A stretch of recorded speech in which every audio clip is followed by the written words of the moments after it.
There's a turning point, I feel, in the last 1 to 3 years where everything is just exponentially exploding. It's being recognized. Yes, we understand how we age. Yes, we can measure it. And now we are at the edge to bring really the interventions which worked in animal models into clinical, even clinical practice, but first of all, clinical trials.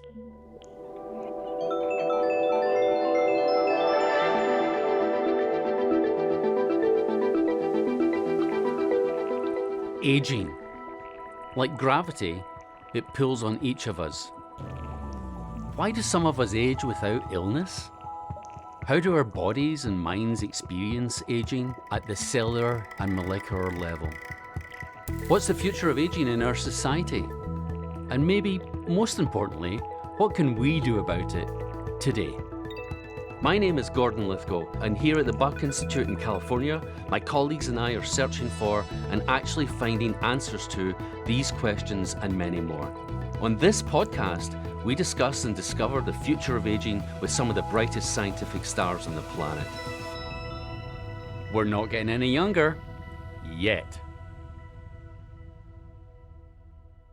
Hi everyone, welcome to the show. Today on the show, we have Andrea Maier. Andrea is a professor in healthy aging and dementia research at the National University of Singapore. And today I'm going to be asking Andrea about the fact that she's a practicing physician scientist in the world of aging and is involved in translating the biology of aging into clinical trials and clinical practice. And isn't this something that we're all very excited about right now?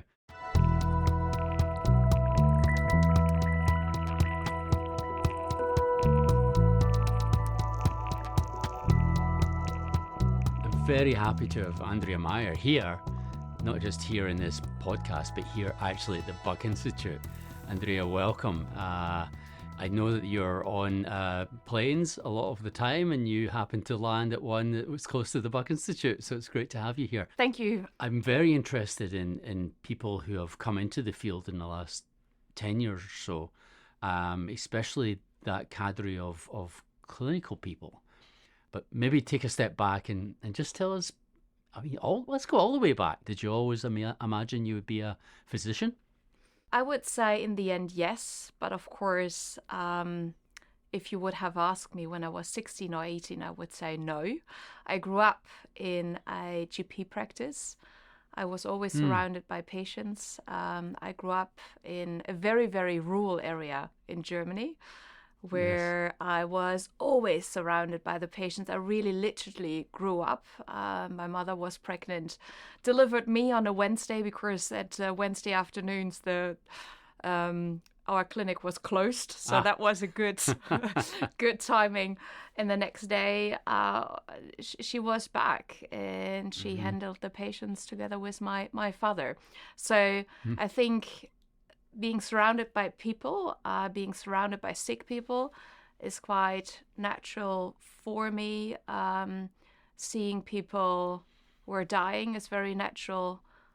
So I was exposed from the early moments of my life to the body, to diseases, to physiology, to pathophysiology, because in rural areas you also had at that moment in time labs, for example. So I still see me as a child in the microscope and looking through it and to look at some erythrocytes or to even some cancer cells. So there was always the attachment to medicine. I wanted to become a sea biologist, and there was also a time when I wanted to become an artist. I love also history of arts, but in the end, I have chosen to become a medical doctor. Were you aware of the patients that your mother and father were following and treating and helping? Were you aware of their age-related decline as it was? Were you aware at that time of the aging process? I would say so, yes, because I saw people dying. I think what I naturally have in my genes is that this is a very natural process of life, and especially if you grew up in rural areas, it's part of your life. And I also saw people deteriorating because of cancer, of other age-related diseases, absolutely. But I couldn't really link it that aging is a disease, as we now know, for example, because I just saw and it was natural. Now I wouldn't call aging a natural physiological endeavor. Yeah. But at that moment in time, it was very clear. Really, the link into geriatrics and into geroscience came when I studied traditional Chinese medicine in China, and I was exposed to a Tai Chi trainer. She was 95, and she was so beautifully young, and I thought she is really a 60-year-old. And that was the first time that I really realized, okay, we have the chronological aging process, and we have something like, I don't think at that moment in time the biological age was not even coined, but at that moment in time I realized, whoa, this is interesting. And then I had the realization, okay, I want to go into geriatrics. And geriatrics at that moment in time, while studying medicine, was absolutely not established. I went to medical school in Germany, and I thought, okay, where on earth can I do this? Where can I really study the aging process? And where can I treat individuals at older age to make them healthier for longer? I always was involved in research from the early days when I started medical school, but not in aging. I had a rough journey, I would say, until I found my path into the aging research. But in the end, indeed, I went into the field of cellular senescence and really wanted to translate what we find in mice and what we find in vitro. Can we find a phenotype, a cellular phenotype in humans? And at that moment in time, I took lots of skin biopsies, muscle biopsies, fat biopsies to see if we can relate biological mechanisms and especially cellular senescence to a human phenotype. So, and this was a time where even cellular senescence was getting a little bit more complicated, perhaps, than we at first thought. And this kind of work of going back to actual human tissues, many tissues, not just skin, and realizing that senescence presented itself in somewhat different ways in different tissues. And so I'm interested in this because, you know, I see you at the lab and your microscope and all these things that must have taken you back to your childhood. But at the same time, there's this pull away to I guess, to help people, to actually do something to treat patients. Now, some people at this point really become researchers, you know, full time. They sort of don't do clinical work. They don't do clinical trials necessarily. They set up a lab and they go off and do that. Did you ever have that tension, or was it always the case that you were going to go back to patients?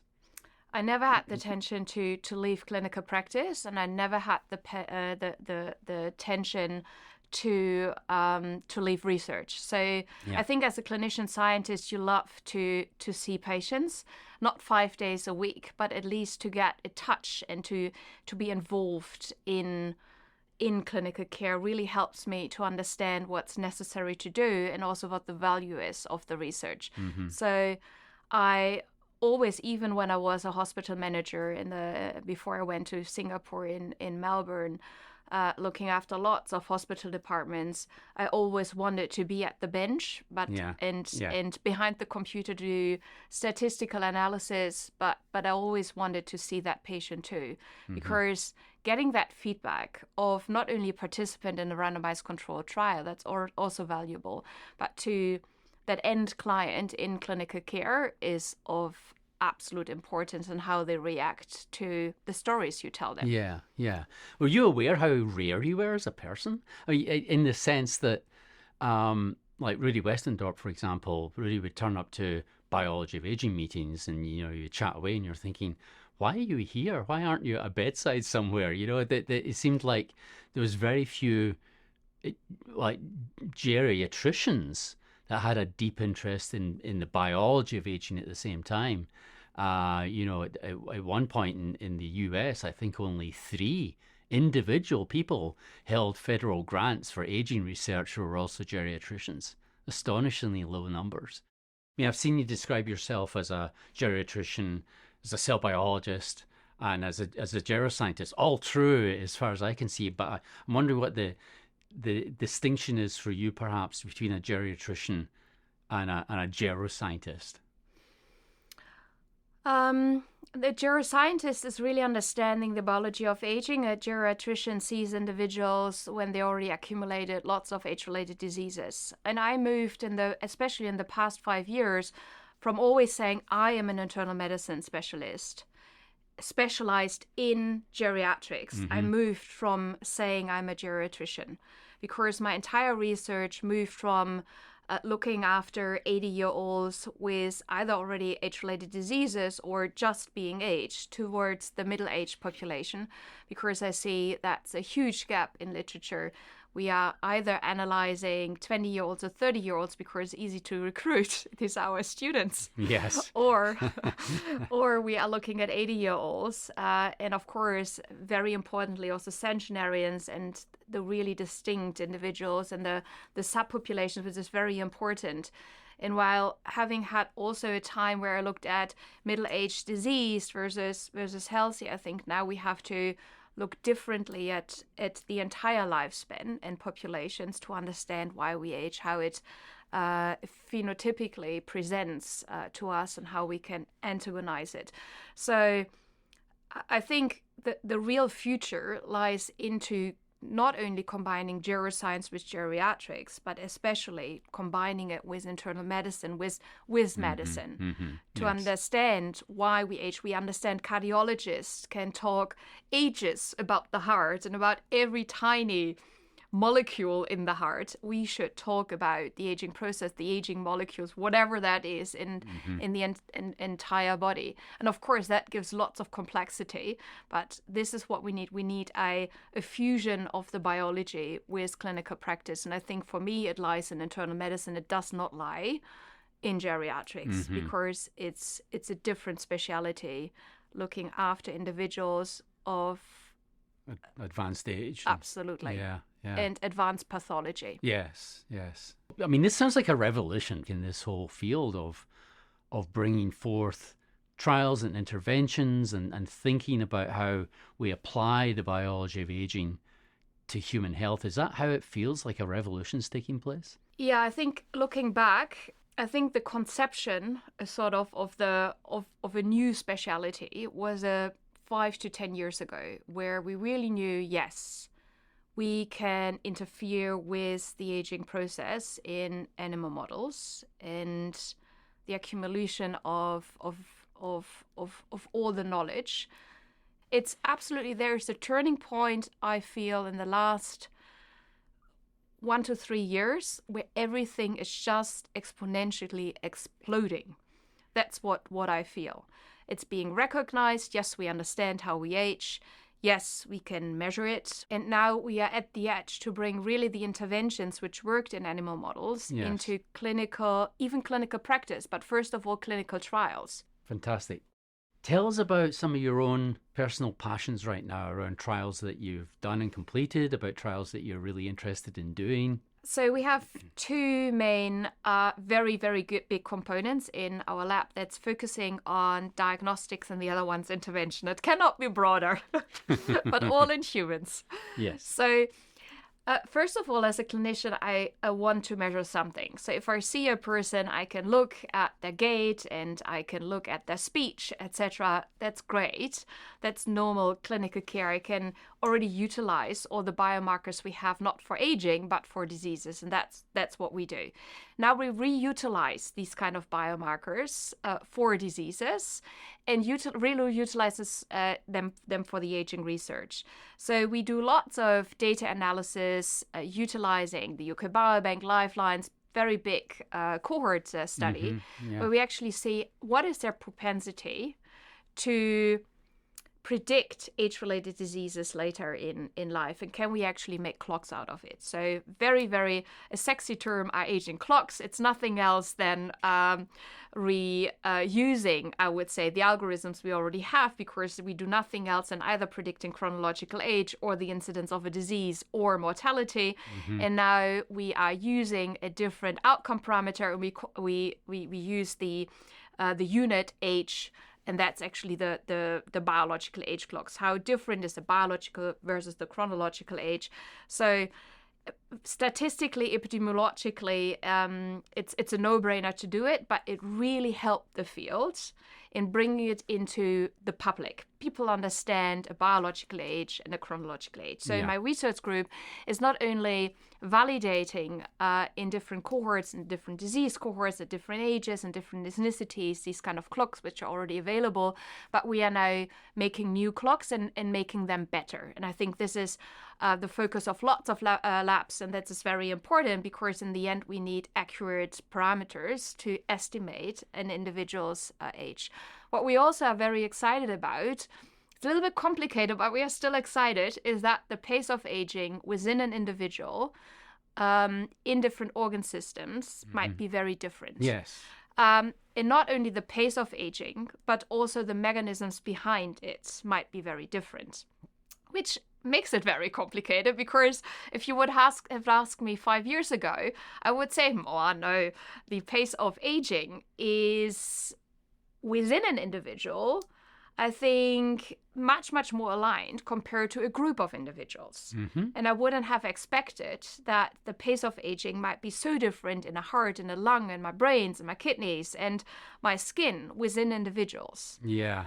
Actually, when you said earlier that we know what causes aging, I kind of sat up a little bit and thought, well, yes, but at the same time, there's so many mysteries there, right? And you know, this is one right now we're faced with. Absolutely, but I say that as a clinician, because if I wouldn't say it, I would never have any entity at any hospital or with other colleagues if I wouldn't say that we understand it at least partially. Yeah.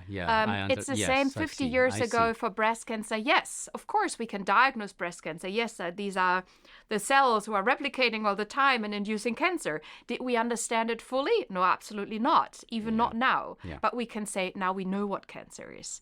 And that's the reason now I can say, quite confident, yes, I know what aging is. At least for 15, 20, nearly 100 years, we are publishing about what aging is. So at a certain time, you just have to be tough, stand there and say, I know what I'm talking about. I think you just put me out of a job.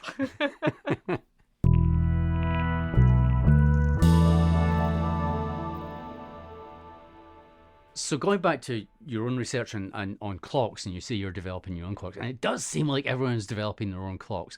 Do you think this is going to distill down to a series of measures that everyone is confident? Or have we entered a world where it's really the clock applies to the study, the clock applies to the application?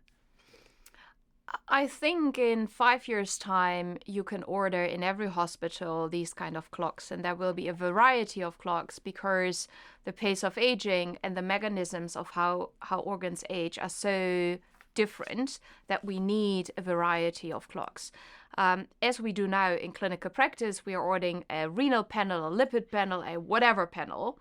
And that's how we are going to apply clocks. And I think that's also necessary.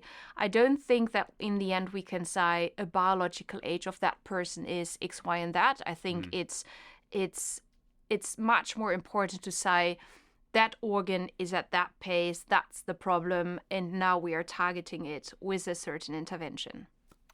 So what interventions are you really interested in? So we are working on lifestyle interventions, being very, very dedicated to individuals' needs. I will come back to that in a second. We do lots of randomized controlled trials using supplements, nutraceuticals, for example. And we are also repurposing drugs in our clinical trials. And we are now really at the edge of embarking also on clinical trials where we are testing new compounds in humans, which is very exciting. So again, here, I think I'm more the octopus in the field. I love to do lots of different things. We are focusing at the moment on supplements, but also integrating lifestyle interventions, but also integrating repurposed drugs. And I think in the end, that's our aim in the next coming 1 to 2 years, that we are testing combination of these kind of interventions. Because in the end, I would say, because of the complexity of the very, very nice biology of our human body and the beauty, we have to have a cocktail of interventions to target the biology most accurately within individuals. Here's something I'm curious about, and I could be completely misleading myself here. I feel like every second paper is about metformin, and the other ones are about rapamycin. Sure. And you can go to about 10 interventions that come up a lot in publications, and then it really drops off quite precipitously. And it's not that there aren't really interesting things amongst the top 10, top 20 list. Okay, so here's where I could be so wrong. I feel like we don't have enough interventions, and we're not providing clinicians with high quality, interventions with a cloud of information around them saying, this really affects aging. This really targets aging. This is a geroscience intervention, if you like. How do you feel about that? Or do you just feel there's so many things to test, you're not worried about that right now? I'm worried about the number of trials and the variation we are doing, not only looking at in whom we are testing it, but also what we are testing. You are absolutely right. If you're looking at PubMed, most often it is indeed metformin in its rapamycin or its rapalogs. However, we just did a systematic review how many trials we actually have testing rapamycin and rapalogs and what their outcomes were.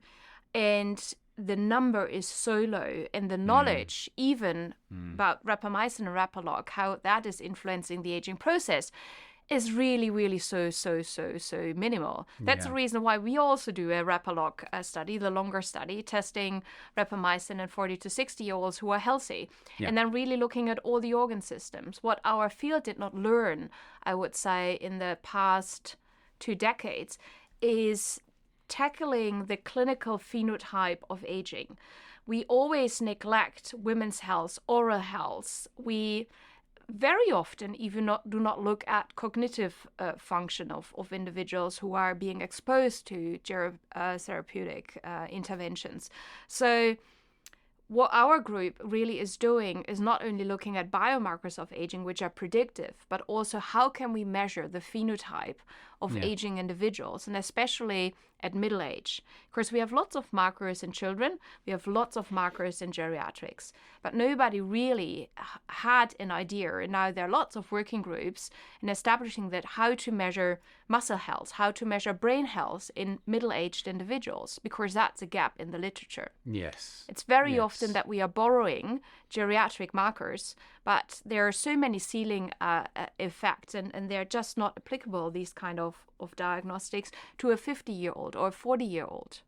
So there is a huge amount of research we have to invest in to measure it correctly, and then implementing it into our cohort studies, but also especially in the randomized controlled trials, that we actually measuring something which is sensitive to change, that we know if a certain organ system is reacting to a rapalog or metformin or to an ACE inhibitor or whatever you would like to study. Is the number of people in your studies a major challenge right now? Is it simply a resource issue? And I'm thinking about that middle age group where the variability starts to expand probably, and the older groups where the variability is probably quite high. The numbers of patients enrolled in your studies must be really important, or? It is important, and I would say nobody knows what, because we cannot do power calculations, because nobody really knows how to power. So, but what we do is risk segmentation of the population. And we are doing now a study with AKG alpha-ketoglutarate, and we are highly selecting the individuals who are coming into our randomized control trials. So we are selecting only 40 to 60-year-olds who are healthy, who do not have any age-related disease. But within that group of individuals, we are only selecting the ones who are biologically older compared to their chronological age. And we are measuring it with epigenetic clocks, and we're using 4 clocks and taking the median. And only the ones who have a higher biological age based on methylation clocks, 4 is the median, will be included in the trial. So why do we do that? We know that alpha-ketoglutarate is interfering with methylation of our DNA. So, and it has already been shown in mice, but also in an observational study in humans, that the epigenetic age is lower if mice take AKG. So we really want to optimize health of healthy individuals. We are health-oriented. We are not disease-oriented in my group. But to make it more likely that we find a positive outcome parameter and help the ones who really need it, we are choosing only the individuals with no diseases, very healthy, but having already a higher biological age, using just one of the mechanisms of aging, and that's the epigenetics. And that's what we do in all other most of the randomized control trials. We know how we intervene. We are looking for conventionally healthy individuals, following the conventional medicine, and then choosing the ones where the pathways we would like to interfere with are being not well maintained. I wouldn't say that they are abnormal, but they need something, and that's the reason why we do that intervention. This is a profoundly ignorant question, but is this unique to longevity studies where we're thinking about treating people who are completely healthy? Obviously, those are control groups and other types of clinical trials, but we do have this question of going back in time towards thinking about interventions early. And do you think about, or do your colleagues worry about the idea of intervening in a healthy 20 or 30-year-old to try and prevent a disease that may not show up for another 50 years? I think these are a couple of questions in one. So first of all, there are not many trials including just healthy individuals. Yeah, I see. And we are the only ones who are now risk segment that healthy population to really target the ones at the higher needs for that intervention. And that makes, for me, absolutely sense. So if I do a trial in individuals with hypertension, I first want to know that they have a little bit of hypertension or at the risk of being hypertensive to give a drug. And it's the same what we are applying now in geroscience trials, to just risk segment the individuals. The second question was, what do my colleagues think about the trials we are designing? And we can then also talk what we already implement in clinical practice. They are watching. I think now they understand, yes, if you look in your own mirror when you're brushing your teeth in the morning, you see that your face is different compared to 20 years ago. So nobody neglects, I think, anymore that there's an aging process. And the scars we have in our face are the scars also inside of our body. And even apart colleagues... from you and I, of course, we look fantastic when we're brushing our teeth. Even my colleagues in internal medicine, of other colleagues, even surgeons now get it. Yeah. And they understand it. So how beautiful could it be that we are interfering much, much earlier? But we need to do much, much more education from, I think, already on high school or even in primary school, that aging is something we experience, Yes. but we might also treat at a certain time. So I would say that there is growing understanding in the medical field. I guess that most of us in the aging field are asked quite frequently what we do for ourselves. And maybe a more nuanced question is, what do you see in your own lab, in your own trials, that influences what you do yourself in your life?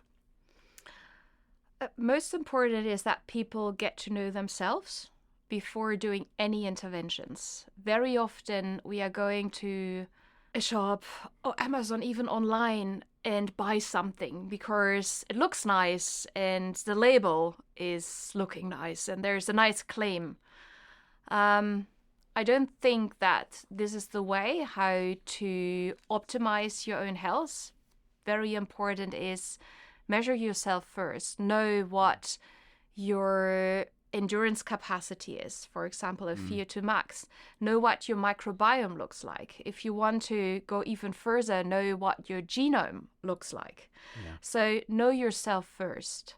And even if you don't want to really embark on looking at the biology of aging, look at the clinical phenotype. Look at your pictures of yourselves. Look how your skin looks like. Look at how strong you are. If you, the listeners, if somebody can stand up out of a chair in 5 times in a certain amount of seconds, that's very important indicator already for health. or if you flip it, for mortality.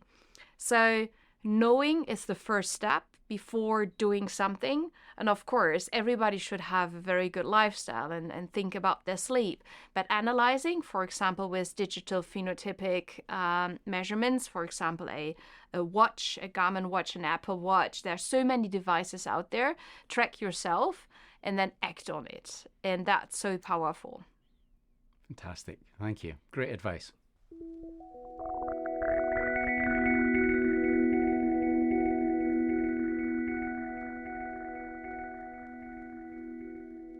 There's a certain image of not just aging medicine, but medicine in general, of the sort of high-end clinics for the uber wealthy, if you like.